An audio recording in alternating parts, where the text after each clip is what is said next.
what's up guys? This is Group T1 and I'm Aaron. This is Chavey, Laseras. I'm Lyneth, Batausa. Oh, this is Novelyn, Chinedo. I'm Geraldine, Cagbay. Hi everyone, it's Paul Nico Duro. This is Luigi, Pontero. Guys, my name is Vince Mohamad.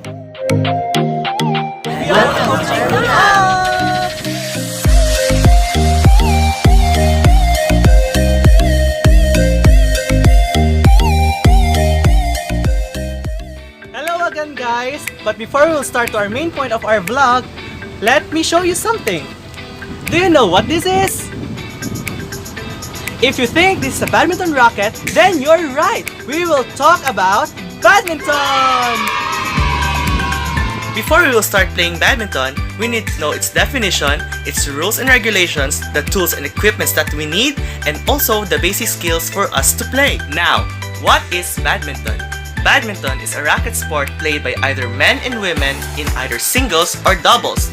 In singles, it is played by a single player in each team to compete, while in doubles, it is played by two players in each team to compete, of course.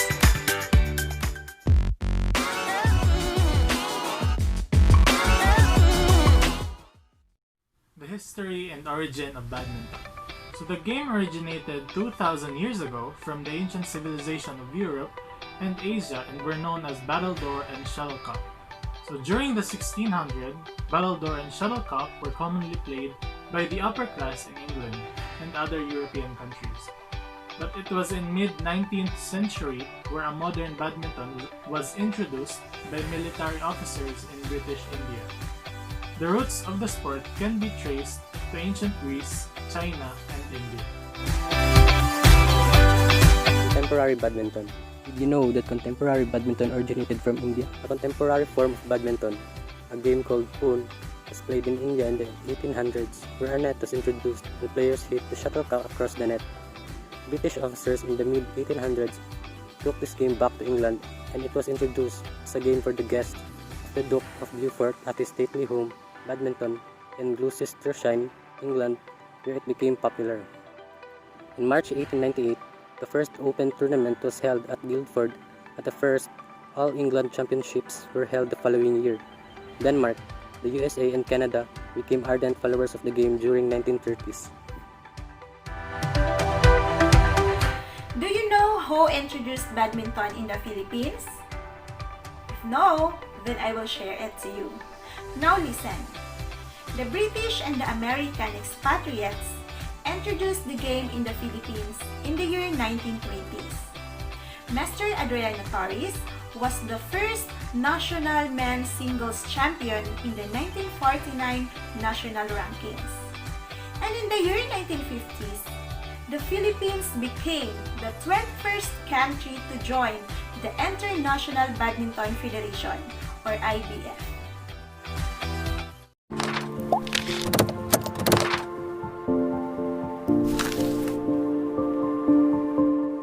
Tools and equipments in playing badminton. Number 1. Racket. Racket is used to hit the shuttlecock.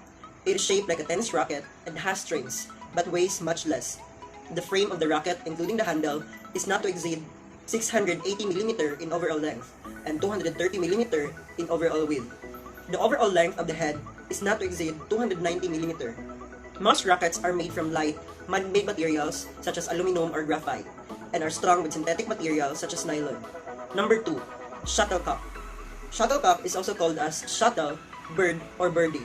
Whatever it is called, it is badminton's version of a tennis ball. It has a small ball at the front to give it speed, and feathers protruding from it to help it float when it is hit high into the air. An official shuttlecock must have 14 to 16 feathers and are usually made from a goose or duck. Number 3. Net. Net plays an important role in badminton matches.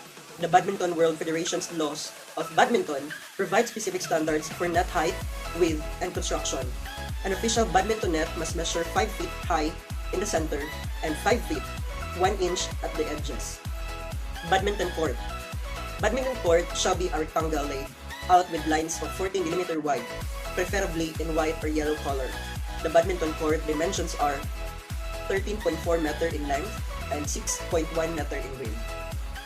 Badminton shoes. A good pair of badminton shoes provide good grip, cushioning, and some flexibility. Badminton shoes are specifically designed for the footwork and movement in the badminton. Anti-slip and wear-resistant rubber makes the perfect material for the soles of badminton shoes, while the midfoot part requires excellent shock absorption and resilience. Grip, badminton clothes, socks, wristband, and headband. Grip.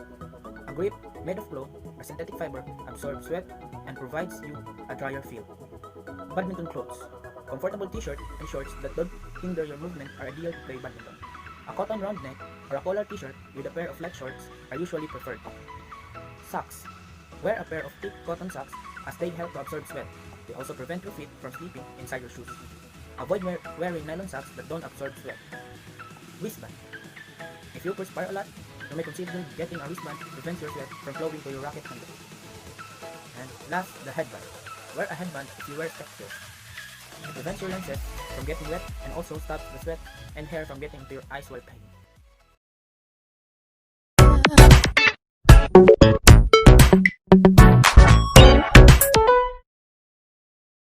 These are the rules and regulation of badminton.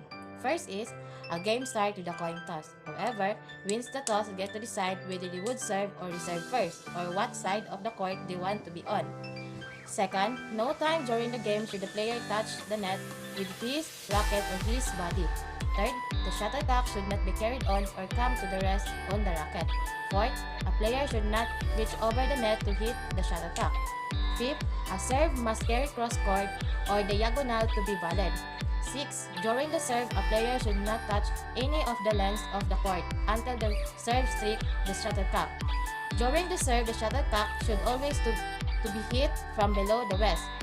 7. A point is added to a player's scores as he wins a relay. 8. A player wins a relay when they strike the shuttlecock and it touches the floor of the opponent's side of the court or when the opponent commits a fault. 9. Each side can strike the shuttlecock only once before a pass over the net. The last is, a shuttlecock hitting the ceiling is counted as a fault.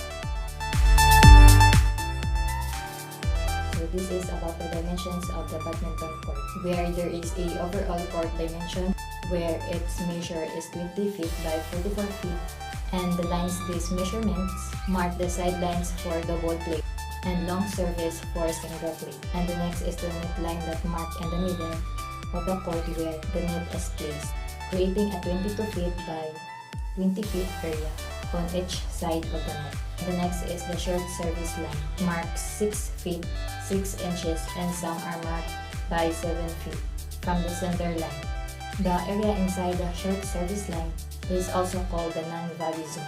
Next is the center line, the line that divides the court from the short service line to the back boundary line. This delineates the left from the right service court. The next is the sideline for the single play.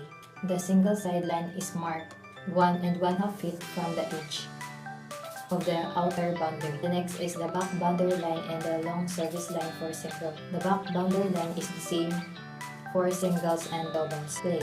It is the outermost back line on the court. The next is the long service lines for doubles. It's marked 2.5 feet inside the back boundary line. And the last is the badminton net. The badminton net measures 5 feet tall and the center.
you have to use different strokes, such as underarm forehand stroke, underarm backhand stroke, overhead forehand stroke, and overhead backhand stroke.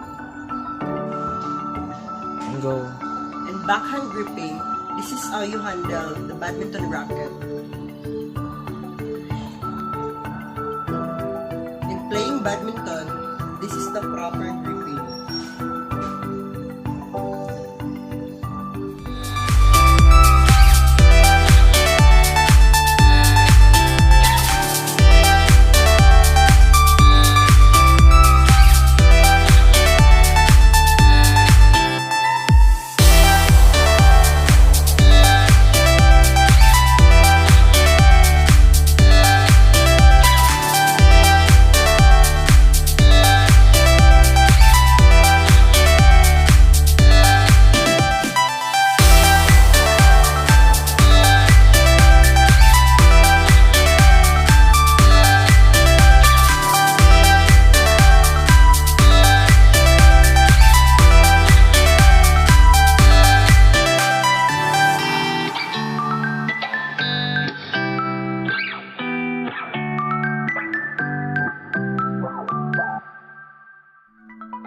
sometimes, you know.